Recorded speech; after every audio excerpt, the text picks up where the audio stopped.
Hello বন্ধুরা, hello guys, আবার চলে এলাম আরো নতুন সন্দেশে ভিডিও নিয়ে। চলো দেখা যাক সন্দেশটা কেমন, কিভাবে এটা মেকিং হচ্ছে এটাও দেখাবো তোমাদের সাথে। আর এবং সন্দেশটা কত প্রাইস, সন্দেশের মধ্যে কি কি আছে সব আমি দেখাচ্ছি। চলো। হ্যাঁ বন্ধুরা দেখো, এটা একটা কালাকাঁদ। আমরা জেনে নেবো মিস্ত্রিদার কাছে যে এটা কি কালাকাঁদ। দাদা এটা কি কালাকাঁদ? এটা হচ্ছে এটা ভাজা কালাকাঁদ। আচ্ছা। আর এর মধ্যে হরলিক্সও আছে, ফ্লেভার আছে।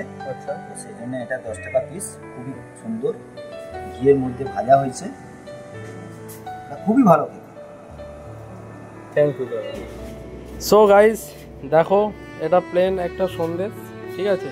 তো এর মধ্যে অনেক কিছু কাজ আছে, কাজ হবে, সেটা তোমরা আস্তে আস্তে দেখতে পাবে। তো দেখো, এরপরে এর মধ্যে বাটার লাগানো হবে। এই যে এর মধ্যে বাটার, আমুল বাটার লাগানো হচ্ছে, আমাদের মিস্ত্রিটা লাগাচ্ছে।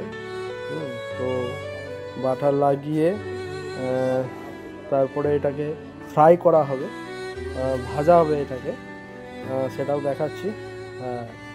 তো গাইস ভাজা হয়ে গেছে, ভালো করে লক্ষ্য করে দেখো। এরপরও কাজ আছে, এরপরে আমরা ঘি, গা ঘি দেখতে পাচ্ছ তোমরা, শুদ্ধ গা ঘি মাখাবো। এই যে আমাদের মার্কেট কারিগররা মাখাচ্ছে। হ্যাঁ, তো এইটা হচ্ছে গা ঘি। ঠিক আছে, আজকের মতন এই পর্যন্ত। তো ভিডিওটা ভালো লাগলে প্লিজ লাইক, কমেন্ট এবং শেয়ার করে দেবেন। চলো টাটা, আবার নেক্সট ভিডিওর জন্য আমরা ওয়েট করছি।